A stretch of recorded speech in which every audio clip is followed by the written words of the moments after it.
¿Qué tal? Buenas tardes a todas, a todos y a todes. Mi nombre es Isabel Toledo y soy la coordinadora de la cátedra Ingmar Bergman en Cine y Teatro de la UNAM. El día de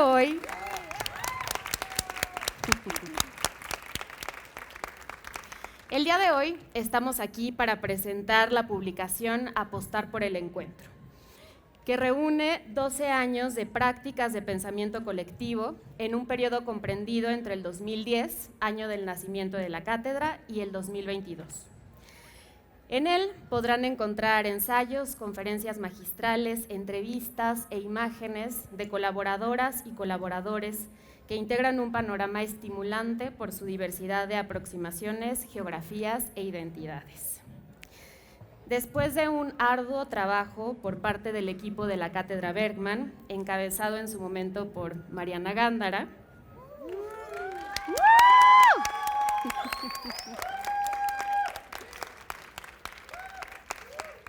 para dar forma a este hermoso libro. Nos llena de una profunda felicidad estar aquí hoy con ustedes en la Fiesta del Libro y la Rosa para compartirlo. Durante el evento podrán adquirir la publicación y a lo largo de toda la fiesta en el stand 82 de la Filmoteca y en los stands del Libro UNAM.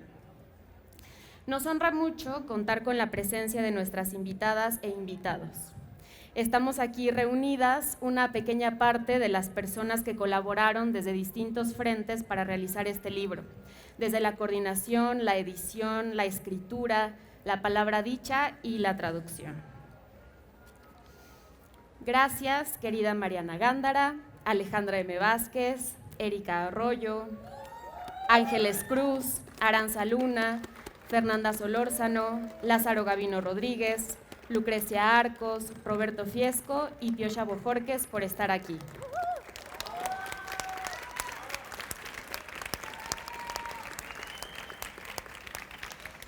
Estamos en una fiesta y esta presentación es una celebración y también un juego.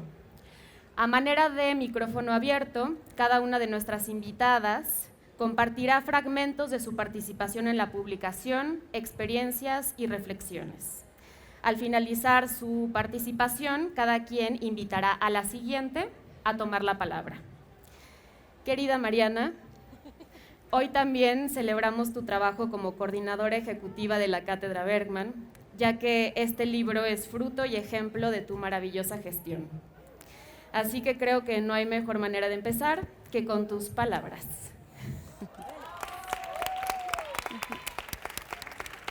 Ya lloré. Bueno, aprovecho para agradecerles por estar en este bautizo de un libro precioso, que como verán es otra muestra de que en la Cátedra Bergman todo se sostiene en la colectividad. Muchísimas gracias a todas las personas que están acá y a las que están en otras geografías, pero que también hacen parte de este libro, y a todas, todos ustedes, porque en realidad este es el compendio de un montón de cosas que nos pasaron juntos. Voy a leerles unos pedacitos de la introducción que escribí para este bellísimo libro, que no tiene título, por cierto, se lo tienen que poner ustedes. El regocijo por el aprendizaje es uno de nuestros rasgos más humanos. En ese gesto cálido se guarda la razón de nuestra supervivencia, nuestra capacidad de compartir conocimiento, de construir relatos y de creer en ellos. Nos ha permitido erigir todo aquello que en este momento puedes observar si levantas la mirada del libro que sostienes en las manos.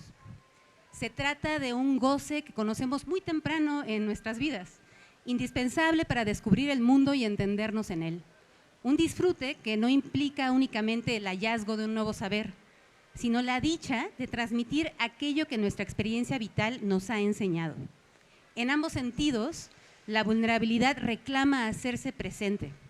Es ella la que te pide afrontar la incompletud de tu conocimiento, quien me pide reconocer que hay en ti algo enriquecedor para mi existencia, quien nos recuerda que somos seres sociales cuya experiencia se consuma en el encuentro.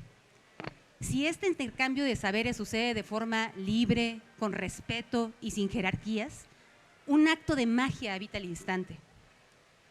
Lo más extraordinario de la Cátedra Extraordinaria Ingmar Bergman en Cine y Teatro es que ha sido capaz de replicar este acto de magia cientos de veces a lo largo de su, ahora 13, años de existencia. El compendio es un muestrario de la diversidad identitaria, geográfica e ideológica que conforma a esta comunidad, del juego que este proyecto propone a partir de los formatos con los que experimenta y de la relevancia de las voces y discusiones que nutren su historia. Quisimos dar cuenta del pensamiento excepcional que la Cátedra Bergman ha cultivado, reunir otras maneras de reflexionar el teatro y el cine por medio de investigaciones que se desarrollan desde la práctica artística, poner al centro los saberes que han permanecido en los márgenes de la academia y recordar, por medio de cada uno de estos textos, la potencia de estar juntos. Y aún con todo ello, este es un libro inconcluso. Solo podrá asumirse acabado a partir de las nociones que en ti desate, de las nuevas interrogantes que nos compartas, de las contribuciones que solamente tú puedes hacer a sus páginas. A fin de cuentas, esa es la posibilidad radical que comparten el cine y el teatro. La capacidad de ensayar nuevas maneras de comprender el mundo y con ellas recordarnos que la realidad también se inventa.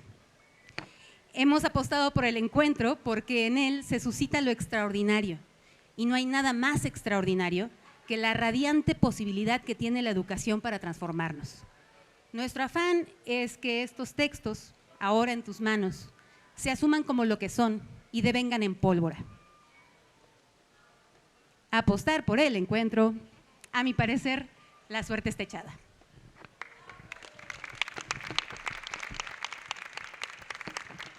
Y pues le voy a pasar la palabra a Alejandra. Muchas gracias. Hola, soy Alejandra y soy adicta a los libros.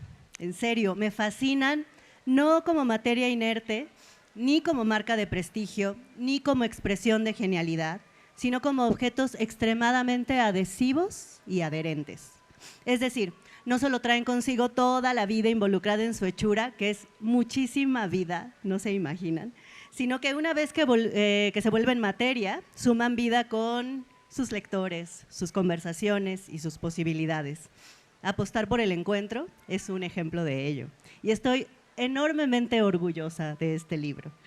Mi trabajo en él fue revisar y tomar decisiones de edición sobre los 17 textos reunidos aquí. Primero, el trabajo interno con cada uno de los textos y con sus autoras y autores en distintas etapas. Muchas gracias por las conversaciones detonadas. A lo mejor no nos conocíamos personalmente, pero yo era quien les mandaba notitas. Después, la visión panorámica de cuántos capítulos, en qué orden, qué rutas de lectura podíamos proponer, qué gestos editoriales íbamos a intencionar, por ahí van a encontrar un glosario y que ustedes van a completar, preguntas detonantes y varias rutas por ahí que les pusimos como easter eggs por ahí. ¿Y qué miradas podían provocar estos gestos editoriales? Hacer un libro es siempre un acto especulativo, una apuesta, pero la ventaja en este caso fue que cada una de estas elecciones siempre se colectivizó. Y ante la duda regresábamos al concepto eje, el encuentro. Todo lo que van a leer aquí está organizado en función de ese concepto eje. Los libros son el encuentro por el que estamos apostando aquí y ahora. No puedo terminar sin agradecer profundamente a la Cátedra Bergman, a Mariana Gándara, Erika Arroyo, Isadora Oseguera, muy especialmente Isadora, que fue quien coordinó todos los encuentros de edición entre los autores y yo y las autoras. Entre ellas sostuvieron este libro y su concepto con tanta fuerza y convicción que hicieron de mi trabajo algo muy parecido a un campo de juegos.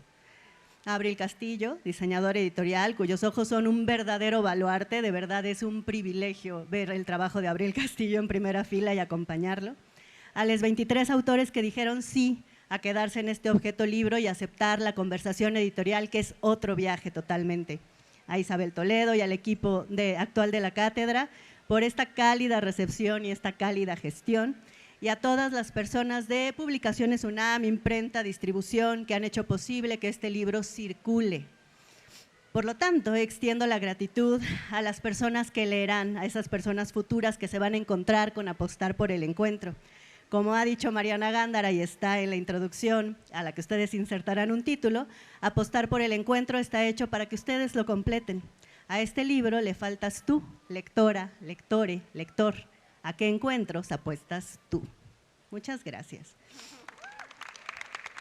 Siguiendo con esta narrativa, voy a pasar la palabra a Erika Arroyo. Muchas gracias, gracias Mariana, Isabel, Alejandra y a todas y a todos quienes nos acompañan hoy.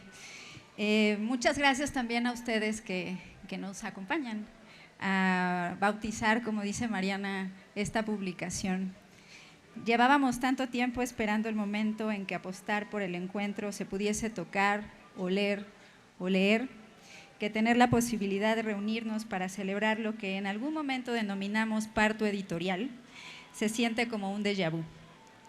Ni Mariana, ni Isadora, ni Guillermo, ni yo habíamos hecho un libro antes. Y como pasa con lo que se vive por primera vez, nos subimos a la montaña rusa tomándonos de las manos. El recorrido fue un experimento que, gracias a la guía de Alejandra y Abril, nos permitió comprobar que ese nosotros, que es motor de la Cátedra Bergman, podía cobrar otras formas para extenderse y sumar a más personas. ¿Cómo expresar la vitalidad de un camino y todas sus veredas a lo largo de 12 años? ¿De qué manera podíamos poner en diálogo al cine y al teatro, pero también incluir sus cruces disciplinares en un solo lugar? Para encontrarnos con otras, otros, otres, consideramos importante hacer una especie de planisferio y, como un hábito de trabajo en equipo, solíamos juntarnos de tanto en tanto a soñar y a jugar con la posibilidad. Dibujamos mapas del tesoro, pegamos muchos post-its e incluso hicimos una cartografía de las transformaciones conceptuales, inquietudes, puntos de conexión entre esa maraña de flechas, líneas, tachones y prácticas. El proceso que dio lugar al libro fue muy parecido a esos otros momentos, resultado de una conversación, de una puesta en convivio de las voces que han formado parte frente al micrófono y desde las butacas, así como de un intercambio constante entre los bordes y los desbordes. Fue táctil la sensación de trazar, apuntar o rayar, y quisimos invitar a tener ese contacto con la publicación. Así que, además de evocar todas esas conferencias, clases magistrales, talleres, entrevistas, foros que han sido tan significativos más allá de los espacios físicos, nos interesaba construir uno distinto, de tal manera que quien tuviese el libro en sus manos fuese tan partícipe de una charla con quienes se unieron a esta aventura compartiendo sus saberes. En ese sentido, este libro es un puente con el estar ahí. Encontrarse significa movernos, ya sea metafórica o materialmente, para coincidir, para compartir. Cuando nos encontramos, comenzamos a bailar. Yo me encamino hacia ti, tú te encaminas hacia mí, alguien más lo hace hacia nosotros, y conforme nos aproximamos a nuestro propio ritmo, poco a poco compartiendo un mismo espacio, un mismo tiempo, y tal vez vamos compartiendo también un mismo anhelo. Nos encontramos constantemente porque, después de todo, es gracias a otras personas como se pueden construir cosas en común. Esa es la brújula que nos trajo hoy aquí. Deseo que entre las páginas, la tinta, las imágenes y las notas al pie broten el asombro y la curiosidad y surjan las preguntas que son necesarias para sacudir y andar los caminos que se abren. Muchas gracias a cada una de las personas que hicieron posible Apostar por el Encuentro.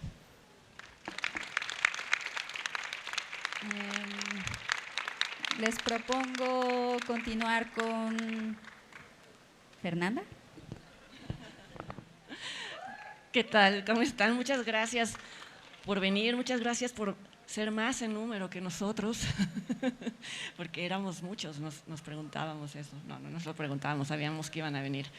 Bueno, pues ante todo darles las gracias a ustedes que hicieron posible esto, me emociona muchísimo estar aquí. Yo hice un poco mal la tarea, no voy a leer un fragmento de la entrevista que contiene el libro. Los quiero poner un poco en el contexto de la conversación que sí viene incluida en el libro, porque bueno, me despertó una cantidad de neurosis y pánicos que no tienen idea, pero que agradezco mucho porque supuso un reto enorme, espero haberlo logrado. Y bueno, ustedes, un poco lo digo para que compren el libro y para que lo lean, no les quiero adelantar nada. ¿Cómo fue el proceso? Les quiero contar. Un día de agosto de 2019 recibí un mensaje de texto de Hugo Villa, que es el director de la Filmoteca de la UNAM, y en él me decía que en septiembre de ese año la UNAM le otorgaría una medalla honoris causa al director Alejandro González Iñárritu y que con motivo de eso él daría una clase magistral. La clase se la daría a 100 y tantos alumnos de la dirección, de la Escuela Nacional de Artes Cinematográficas, de NAC, antes el CUEC, y me proponía moderarla.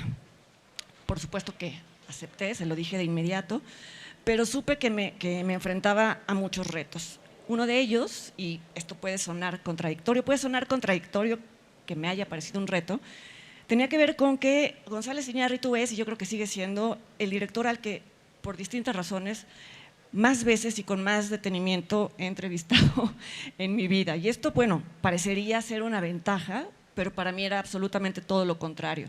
Es decir, no me intimidaba, el hecho de encontrarme y conversar con alguien cuyas reacciones y procesos mentales no conocía, sino todo lo contrario. Me preocupaba mucho que esto diera pie a que yo obviara o que diera por vistos temas que podían ser interesantes a esa audiencia tan particular, la de directores en formación. O bien lo contrario, me daba temor que inconscientemente él no tocara puntos que yo sabía, por haberlo entrevistado antes, que yo sabía que no le gustaba tocar, pero que a la vez yo sabía que también le iban a resultar muy esclarecedores para a directores en ciernes.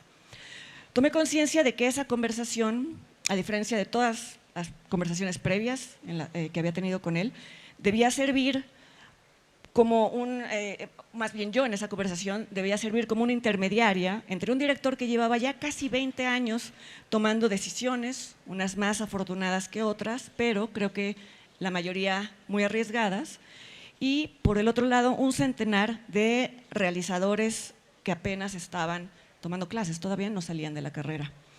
Algo que diferencia obviamente a González Iñárritu de los jóvenes que lo escucharían, es que, como ustedes saben, él no se formó en una escuela de cine, ¿no? Él viene de la publicidad y, por el contrario, pues los alumnos presentes eran, por definición, alumnos de una escuela de cine. Para mí era muy importante hurgar en esa aparente brecha, explorar el aspecto de la formación de este director que algunos ven con escepticismo, el hecho de que venga del mundo de la publicidad, no para redimirlo, pero tampoco para desestimar, por supuesto, la formación académica. Estábamos en un contexto académico. Lo quería hacer porque también, habiéndolo entrevistado otras veces, sabía que en algún momento él iba a hablar extensamente de cómo saberse fuera de un gremio lo había hecho sentirse inseguro, pero también lo había liberado del juicio de sus colegas.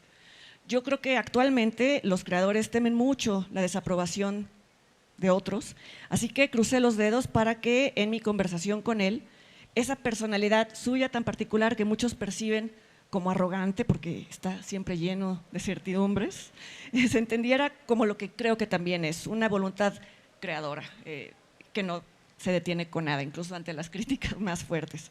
Espero haber conseguido este objetivo, ya lo juzgarán ustedes. Así que el verdadero colaborador es él, no yo.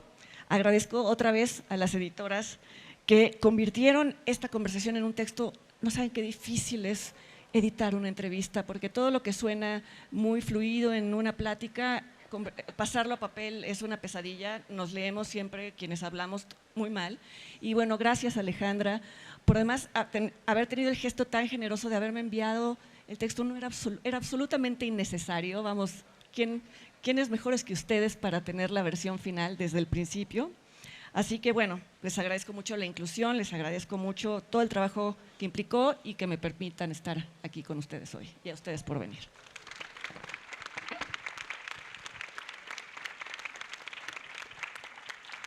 Y le paso el micrófono a Aranza. Hola, hola a todas, a todos y a todes.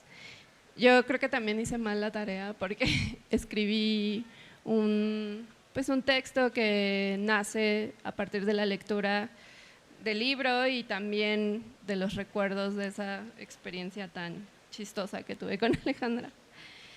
Y dice así: apostar sugiere un acto de fe. Apela a algo que es muy apela a algo que muy probablemente no está en nuestras manos, ni siquiera algo que los cálculos matemáticos más versados podrían determinar. Son esos segundos cuando la moneda está en el aire y el deseo, probablemente de la victoria, es una posibilidad, no un hecho. Apostar también nos sugiere que el objetivo final, lo que debería resultar, es la certeza, el acierto, obtener la razón, es decir, ganar. Este libro mantiene el acto de fe, el elemento metafísico de la suerte, y en lugar de la verdad como la meta, deja de establecer absolutos y no entra al concurso para ser el próximo canon latinoamericano de las prácticas colectivas. Este libro apuesta por lo incierto, potencia el volado, se avienta al vacío con un paracaídas que no sabemos qué va a abrir, por su configuración interdisciplinaria y de multiformato, que permite leer las pausas, sentir las cavilaciones, que invita a estar de acuerdo y en desacuerdo. Un objeto transparente que me deja localizar los hallazgos, transmitir aprendizajes y reconocer esas otras posturas que siempre tratamos de evitar. Espero que mis palabras hayan podido capturar y transmitir un poco del espíritu de este libro, porque ahora quisiera lanzar una pregunta, o quizá varias. ¿Quién no se ha sentido así? ¿Quién no ha estado ahí, en el remolino de la vida?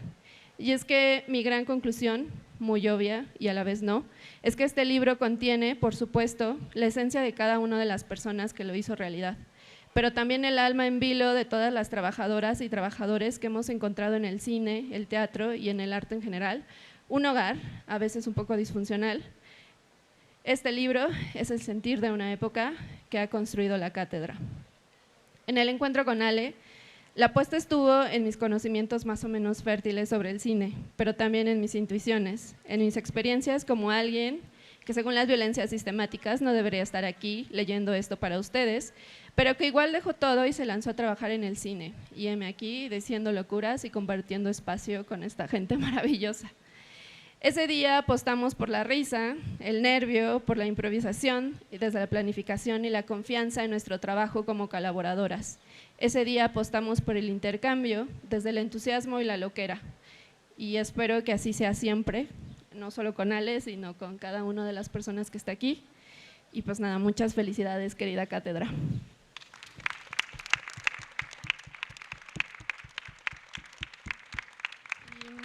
Ahora cedo la palabra a Ángeles.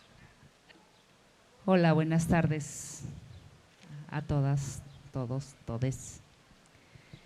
Es un placer estar aquí. En el libro es una conversación acerca del cine desde nuestras comunidades con Luna Marán, que es de Guelatao, Oaxaca, y con su servidora, que soy de Villa Guadalupe Victoria, San Miguel el Grande, en la Mixteca también de Oaxaca. No sé si hice bien la tarea, pero bueno.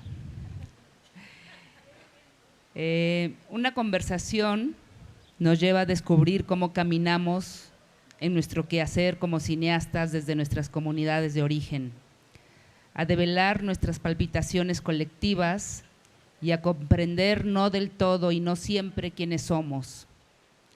Las comunidades indígenas, cada una con sus particularidades, hemos sido narradas en la mayoría de las veces por personas que vienen de fuera, que desconocen nuestra realidad y nuestros sueños y que en el mejor de los casos sus buenas intenciones nos describen con condescendencia. El despojo de nuestros territorios geográficos, místicos, sonoros, imaginarios, lingüísticos y cotidianos, nos entregan a cambio referentes de quiénes deberíamos de ser y por qué.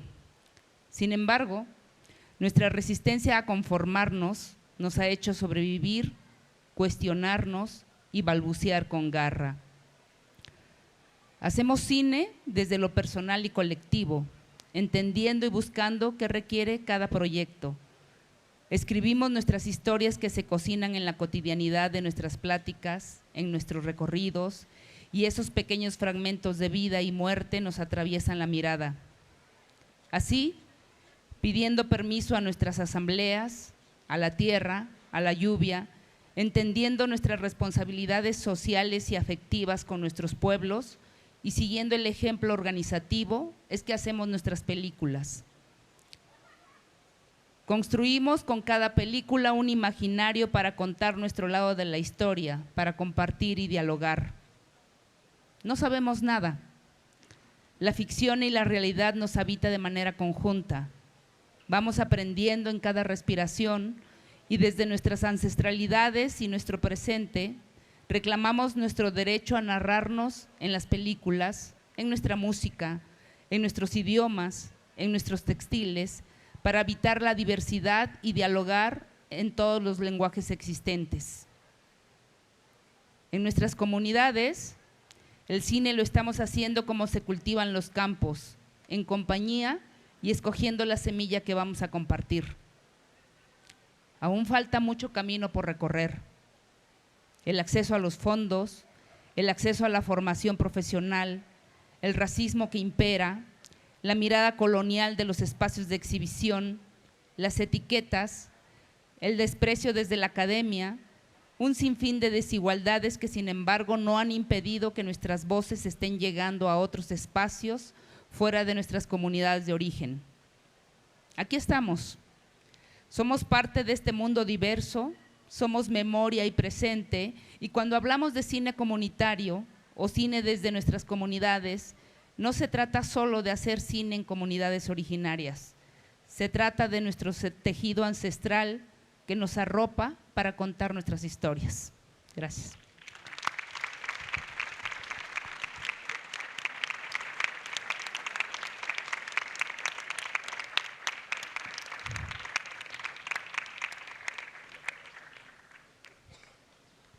Quiero agradecer a la Cátedra Bergman por esta invitación a dialogar.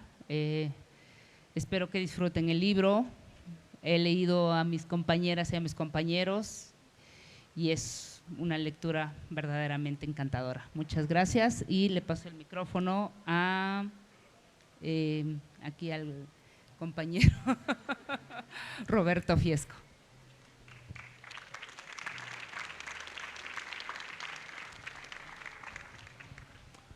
Bueno, buenas tardes. Le agradezco mucho a Ángeles, porque además Ángeles, su presencia aquí me recuerda que nos conocimos hace casi 35 años en el teatro, ¿no? Y eso me parece enormemente significativo. A propósito de la tarea, nos pidieron una cuartilla. Yo hice una, pero le puse letra muy grande porque mi vanidad me impide usar lentes, aunque aquí están por si es necesario. Ok. Cuando nació la Cátedra Bergman, recuerdo que fue observada con desconfianza por la comunidad. En principio por llevar el nombre de un creador extranjero, ajeno por completo al quehacer nacional, y hoy lamentablemente tampoco revisitado porque su nombre pareciera estar asociado a la cinefilia de generaciones anteriores. Después porque se pensaba que el nuevo espacio sería un cenáculo para elegidos, vertical y erudito, donde unos hablarían doctamente y otros asentiríamos, a veces sin entender, por el puro acto reflejo de abrir la boca y aplaudir a una luminaria internacional incuestionable. Malinchistas que somos. Era difícil imaginar entonces la vocación incluyente que la cátedra habría de construir en los últimos casi 15 años, donde cientos, o más bien miles de personas, se han visto beneficiadas y sobre todo estimuladas en su quehacer, no solo escénico o audiovisual, sino en su praxis vital, donde una conferencia, un taller, un curso, una proyección, una entrevista, un performance y hasta una charla informal han cuestionado la percepción de nuestras realidades y las ficciones que construimos con ellas. A pesar de mis enredados orígenes académicos un poco fronterizos, donde el teatro y el cine han sido los motores fundamentales que han guiado mi trabajo profesional, en la actualidad, o por lo menos desde hace 20 años, más las imágenes en movimiento que los montajes teatrales de los que me conformo por ahora con ser un humilde espectador, reconozco en este libro, Apostar por el Encuentro, a cineastas o creadores escénicos que admiro, como a Pichatpong Verazetacul, a quien tuve el privilegio de entrevistar, Lucrecia Martel, Alejandra Márquez, Ángeles Cruz, Lázaro Gavino, Iñárritu y Pedro Costa. Incluyo aquí en esta lista parcial al maestro Jorge Ayala Blanco, a Fernanda Solórzano, a Arantxa Luna y Roger Cosa, como aquellos que también hacen cine al escribir sobre él, al interpretarlo para ofrecernos nuevas lecturas, y aunque a veces no comparta sus ideas y conceptos, tanto de cineastas como de críticos, reconozco el incentivo que proponen sus textos para la práctica del pensamiento colectivo, que es precisamente el subtítulo de nuestro libro.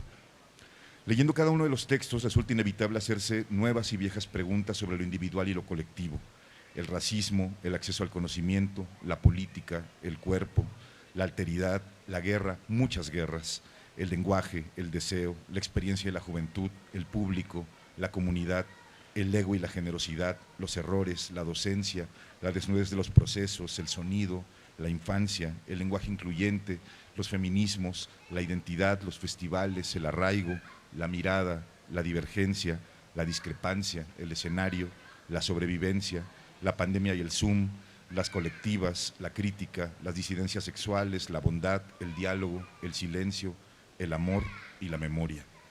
Preguntas que casi nunca tienen respuesta, pero que me ayudan en el diario cuestionamiento de si seguir apostando por vivir así, un poco a salto de mate y con enormes incertidumbres, o abandonar por una vez todo aquello del audiovisual que me ha apasionado desde que era niño, cuando vi una vieja película mexicana de vaqueros en una televisión en blanco y negro.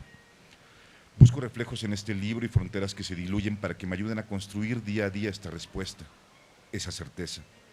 Yo estoy seguro que el señor Bergman, aquel sueco adusto y atormentado, obsesionado con la muerte, la sexualidad y el silencio de Dios, se sentiría muy orgulloso de que su nombre encabece este proyecto que les invitamos a leer.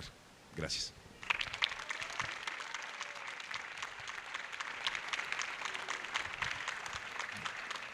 Muchas gracias, Mariana, Isabel, todas, todos, gracias, de verdad. Y cedo el micrófono a Lázaro Gavino. Bueno. Gracias por la invitación al libro, gracias Alejandra por la edición del texto y a Luisa Pardo que tuvo el cuidado del texto. En el libro escribí sobre Pinocho y la potencia de las mentiras que se confunden con las ficciones. Pensé en leer un fragmento de eso, pero a la luz de lo que ha pasado durante las últimas semanas, me quiero referir al libro que nos convoca hoy aquí y sobre todo a su título, Apostar por el encuentro. Berlín fue durante muchos años una ciudad referente para las artes, una ciudad que era en muchos sentidos un oasis. Una enorme cantidad de artistas se mudaron a la ciudad por ser accesible en estándares europeos, porque las personas extranjeras podían estudiar casi gratis y había unas instituciones culturales muy robustas que modelaron buena parte de la producción artística de los inicios del siglo XXI. La postura del gobierno alemán de dar un apoyo irrestricto a la ofensiva militar y a cualquier acción del régimen israelí, la justificación de la masacre de decenas de miles de palestinos y la adopción, muchas veces acrítica y muchas veces forzada, de esta narrativa por las instituciones encargadas de producir y distribuir el arte, ha generado un clima hostil para la libertad de expresión y el disenso. La censura ha vuelto a sobrevolar lo que fue durante muchos años un territorio de libertad. Laurie Anderson, Yanis Varoufakis y Nancy Fraser son solo algunas de las víctimas más famosas de la aplicación de una política de Estado que ha llevado incontables despidos, cancelaciones y vetos. Las imágenes de policías alemanes reprimiendo a judíos que se manifiestan en contra de la guerra es el punto culminante de un Estado que cree que puede y debe controlar lo que las personas piensan sobre los crímenes del régimen israelí. La falacia de igualar al gobierno de Israel con los judíos ha hecho que se califique de antisemita algo tan obvio como pedir un inmediato cese al fuego. Podría parecer que el ecosistema cultural de Alemania es lo de menos, y sí. Llevamos meses viendo esas imágenes terribles en nuestros teléfonos, la guerra que en nuestros tiempos es la omnipresencia de la impotencia. Millones de personas miramos desde nuestras pantallas y nos convertimos en la imagen misma de la parálisis, el abismo entre lo que queremos y lo que podemos.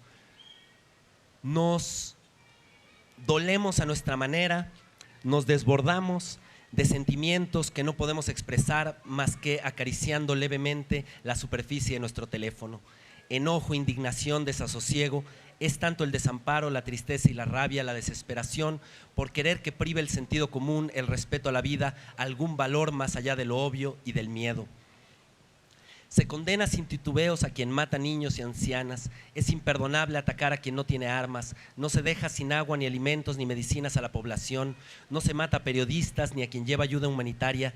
La vida de más de 5,000 niños no pueden ser daños colaterales. El derecho internacional impone reglas en la guerra y estamos viendo cómo se rompen todas.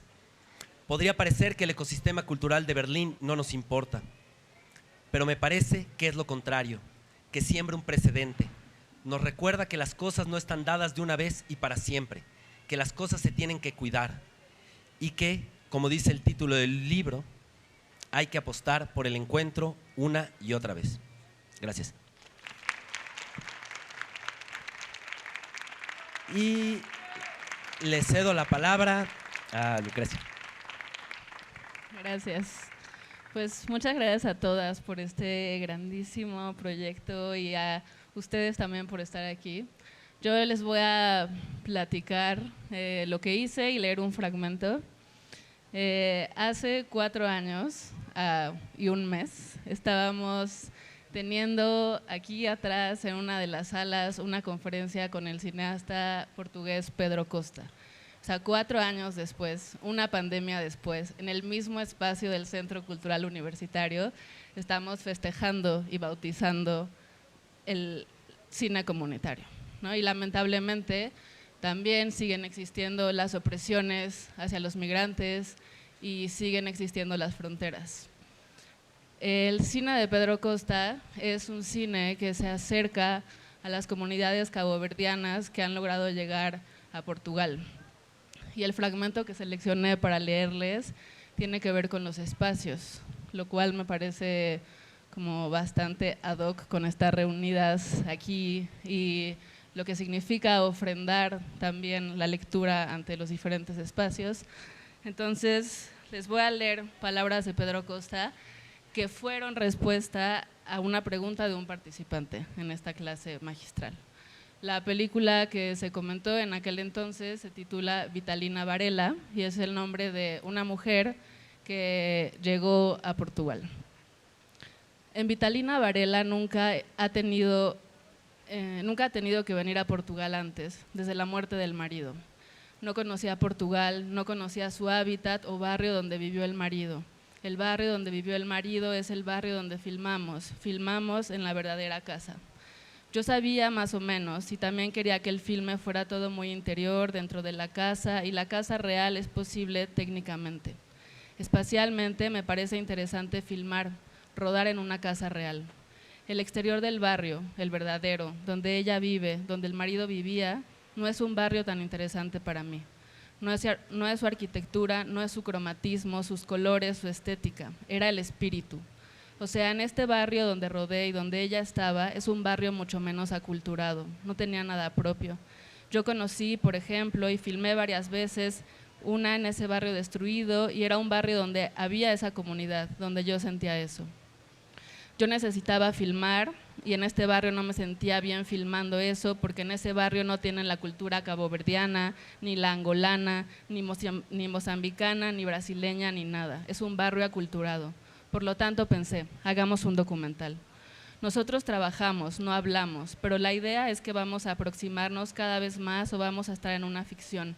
Vamos a hacer viajar a Aventura y a Vitalina por calles, por noches, por días, por espacios de otro tiempo, de otro mundo, de otro color. Espacios donde yo estuve, yo filmé, yo rodé y sobre todo un barrio que Vitalina no conocía. Vitalina solo conocía no conocía un barrio antiguo o de los pioneros. Yo quería ir a un barrio primordial, un barrio de sombras, más poético, con espíritu. En ese sentido, esta película se rehúsa al documental, parece muy próximo a lo real, pero en realidad no quiero tener nada de relación con el nuevo barrio, tampoco Vitalina. No estoy para hablar de las formas o los planos, me gusta trabajar con actores, con los jóvenes que tengan ese gusto, ese placer del ser humano, porque es la única cosa que me interesa, a pesar de parecer que hay un gusto inmenso de paredes. Antonioni decía que una pared puede ser espectacular, está dicho y está bendito, pero mi profundo interés está en las personas, en el género humano, la especie humana, y hay muy pocos planos sin personas en mis filmes. Cada vez que hay un plano sin personas, no podemos hacer ese plano, no sé, siento que es una pintura. Tenía una amiga que era Danielle Gouillet, que ya murió, era la mujer de Jean-Marie Straub, que decía una cosa que es muy importante. Ella decía que es muy difícil, probablemente imposible, montar, editar una película sin el género humano. Esa es la cuestión. Esto es absolutamente tan importante que tal vez torna algunas películas absurdas. El cine tiene que ver con las personas, con el género humano. El cine es esta máquina. Tal vez la pintura no, la música no, la escultura no, tal vez no sé. El cine tiene eso porque ella decía, es casi imposible para mí montar, cortar, asociar dos imágenes que no tengan que ver con el género humano, nuestro movimiento. Porque hay movimiento en la naturaleza, movimiento en el mundo, en fin, como eso que se monta es movimiento. Es vago, son cosas muy científicas, o demasiado poéticas y vagas, y es difícil, decía ella. Siendo franco, en esas películas hay planos que no terminan porque son bonitos, porque son bellos, porque tienes que ver algo. El agua pasa, con seres humanos u otro tipo de movimiento u otro tipo de propósito. ¿Para qué filmar? Estoy siempre confrontando el montaje con los gestos, como decían, y ahí sigo, como Jean Renoir, como Chaplin, como Straub. Cortamos cuando esto acontece. Siempre tiene que ver con nuestro movimiento. Intentamos que no sea vago, que sea consistente, cinematográfico. Gracias. ¿Y quién falta? Tiosha. Hola, buenas tardes. Yo hice la tarea peor que todos porque no tengo un texto que les voy a leer, pero hice algo que fue leer el libro. Y creo que a final de cuentas los libros eso es lo que más quieren, ser leídos. Y he hecho otra cosa a lo largo de 12 años, que es ser intérprete para la cátedra desde que empezó, no con nadie de aquí realmente, porque siempre he estado ahí cuando viene gente de fuera, atrás de una cabina, haciendo la interpretación simultánea, que quizás a algunos de ustedes en alguna ocasión les haya servido de algo. Yo soy intérprete y traductor desde hace muchos años, soy escritor desde hace más años, empecé siendo escritor realmente, pero soy una persona muy rencorosa, llena de odio y de furia y de muchas cosas que realmente están muy mal vistas hoy en día, pero que son mi fuerza vital a final de cuentas y que creo que son una fuerza válida en este mundo. Yo, por ejemplo, cuando escribí una vez un cuento sobre un día en que los extraterrestres llegaban a la Tierra para devolvernos toda la basura simbólica que durante decenas y decenas de años, desde la creación del radio y la televisión, les habíamos estado mandando a contaminar su mundo semiótico. Y nos regresaban a Mickey Mouse, al Pato Donald, pero también nos regresaban las películas de Bergman y también nos regresaban a Kurosawa y nos regresaban todo este mundo de creaciones simbólicas que para ellos era simplemente un exceso y una megalomanía insoportable. Me di cuenta que yo contribuía también a eso y también empecé ahí a traducir e interpretar, porque al menos de esa forma no estaba yo contribuyendo tan directamente, sino que eran las palabras de otros los que estaba ayudando simplemente a que los demás las comprendieran. Entonces sentía que contaminaba un poquito menos. Era como una de esas personas que se compran un Tesla para contaminar menos, sin importarles que la batería del Tesla contaminó mucho más que los miles de litros de diésel que usa un camión o que usa su coche de combustión interna normal. Es decir, yo, como todos, soy un hipócrita. Y creo que también dentro de ese mundo de hipocresías y así, siempre hemos tenido… bueno, alguna vez Foucault dijo que de lo que no se podía hablar era lo que realmente, donde estaba el poder. Y sabemos que hay muchas cosas de las que podemos hablar. Podemos hablar de descolonialismo, podemos hablar de feminismo, podemos hablar de género, podemos hablar de muchas cosas. Pero hay cosas que no se pueden mencionar, que si se mencionan te quedas sin trabajo. Si mencionas, te funan. Si mencionas, realmente no tienes espacio y por lo tanto no las voy a mencionar. Pero esas cosas que todos sabemos cuáles son las que hacen que en algunos países las encuestas digan que no va a ganar un presidente, porque nadie se atreve a decir que va a votar por ese candidato, y el día siguiente ese presidente arrase con el 70% de la votación. Digamos que más de una persona dijo algo en la encuesta y votó por otra gente, porque en el fondo piensa algo, pero vive con una máscara para mostrar al mundo, porque si no, se queda sin trabajo, lo funan, se queda sin nada. Y y ya estamos a 3 minutos de terminar. Y como me recuerda Ángeles, que también la conozco hace como 20, 25 años, ella sí me conoció cuando todavía era escritor yo. Pero bueno, nada más quería mencionar muy, muy rápidamente, después de desahogarme con esto, quería decir que la Cátedra Extraordinaria no solo me ha ayudado a criar a mis hijos que están por ahí, porque me ha pagado, y lo cual es algo muy útil y que agradeceré siempre, y espero que me sigan contratando, por favor, sino que además quiero decir que en inglés ha sido muy complejo llamarle, porque una cátedra es un chair, realmente es un chair, es el concepto de esta cátedra. Creo que es una traducción equivocada, pero lo que más triste de la traducción equivocada de la Cátedra Extraordinaria Ingmar Bergman es que no se pueda incluir y no se haya incluido nunca el extraordinaire, porque hablando de eso vimos que es extraordinaria tristemente por cuestiones burocráticas, pero en realidad es extraordinaria por su sentido que tendría en inglés de magnífica, de original, de extraordinaire. Muchas gracias.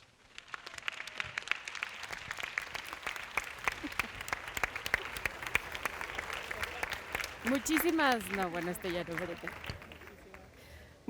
gracias a todas, todos ustedes y sobre todo a ustedes por venir a este encuentro con nosotras. Las invitamos a que pasen a comprar la publicación, está también en el stand de la Filmoteca y a pues seguir tiene un descuento bastante generoso. Así que bueno, pues muchas gracias de verdad por estar aquí, por su trabajo en la publicación. Y también las invitamos a que sigan, por supuesto, las actividades de la Cátedra Bergman. Gracias, Imelda Martorell y todo el equipo de Universo de Letras por aceptar tener a todas estas personas en la mesa, que parecía algo imposible, pero se logró. Muchas gracias.